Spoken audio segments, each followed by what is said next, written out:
Good day, folks. Welcome to 406 Regen. Today at the ranch, we're putting a fuel pump and new filler spout hose on this 94 Mazda b3000. It's on the little ranch buggy. It's also going to get an oil change. But said that we got to put in a new fuel pump. Finally got the right one. Came in. Last time I tried to do this, I sent the wrong one. Got to redo the filler spout.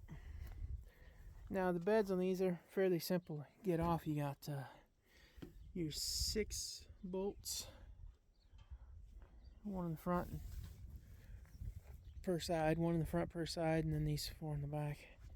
You got to pull out. You got to get this unplugged from your wiring harness back here. Now this is just a ranch buggy, so that doesn't matter. So overall, it's in good condition. Bought it last spring, put with a bad motor. Bought a takeout from a junkyard, put in it, and put a lot of time and effort in getting going. But so it's gonna be a good ranch buggy, you know. Person, although I'm not a mechanic, I can't also afford to have all this done at a shop every time and all these vehicles around here. So I'll get this worked on, get changed out. I mean, it's really simple to change these out once you get the right one sent in. Last one I got wasn't right, but you literally, this is your fuel pump and sending unit. It literally just sits down in your tank right there. You got these 2 lines you got to pull off and 1 electrical plug, and then you're back in business. This thing, although it's still running, even though it's out, I've lost a lot of power, and it sat for a long time before I bought it. So, and fuel pumps do that. You buy an old vehicle, it's been sitting a long time, it's almost guaranteed that you're gonna have to replace it. But like I said, I had it for sale. For people to buy with that new motor, it's got less than 100,000 on it. No one wanted to spend the $3,600 on it that I was asking. So now it's gonna be the ranch buggy. It's, like I said, motor's got less than 100,000. Got a new clutch, new alternator. I mean, it's gonna run me a long time.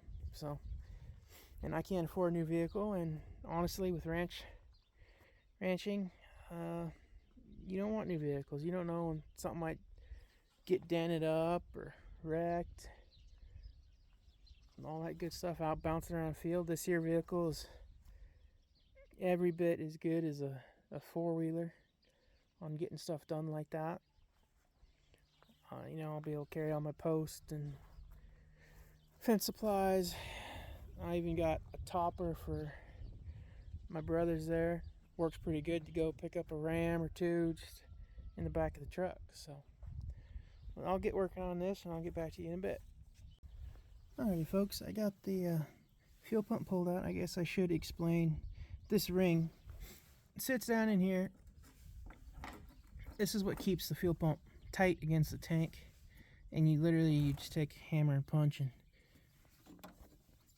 just tighten it up slowly on each one, and don't just hit from one side. It'll just get oblong. You got to kind of work your way around with the punch, and then it'll pop right off. So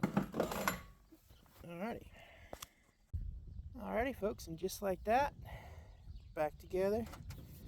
Except I got to tighten down the bed bolts yet, but forgot to tell you, you got these 3 little 7mm screws you got to take out for the filler hose for your gas tank, and the 6 bolts, and then you can pick up the bed and move it like you're supposed to. Now, tools I use for this job: said 7mm, a few screwdrivers, hammer and punch. Walt with a T55 Torx. And for that electric connection down there, some dielectric grease. Part number 22058. And anti-seize for the bed bolts. Alright, I'm going to get it back together, finish tighten down the bed, go take it for a test drive. Well folks, I got this thing back together. I got those 6 bolts tightened down, and the 3 on the fuel hose there. And it's not the right pump. It's the right pump, but the company wired it up wrong. As you can see, my fuel gauge says core tank. That's reading right. That's exactly where it's supposed to be. That's how you turn the key forward. Then it goes down to empty. You gotta love parts. It's a $160 part. This is the second pump that I've tried putting in this truck. Just had to reorder a third one, and yeah, it's unbelievable. It really is. How can they expect people to, you try hard, don't have time. Homestead, there's a million things to do. I don't have time to be redoing things 5 times because the parts are built wrong or incorrect or whatever. It's not only a money issue, it's a time issue. There's so many things to be being done on this farm every day. There's never enough time. And when you do finally decide to take the time out to get to a project, especially when I'm not really mechanically inclined to begin with. Now, that's nothing I did. The company wired the fuel pump wrong. I have to redo all the work, take everything back off, and send it back to the company. But I absolutely hate having to do mechanical stuff over and over again. The kind of person I'd prefer to do it once, have it last 5-10 years, and not have to mess with it again. It's disheartening. You spend money and the time to fix something, and it's not right. And if it wasn't time, it'd be money. If you took this to a shop and you had this problem, how much would that cost you? It'd be more and more and more all the time because the parts aren't right. The shop will say, well, it's not our problem because the company did it. That's, labor at our local guy right now is $85 an hour. I could easily have $500 tied up in labor alone on trying to fix this part that it's not right.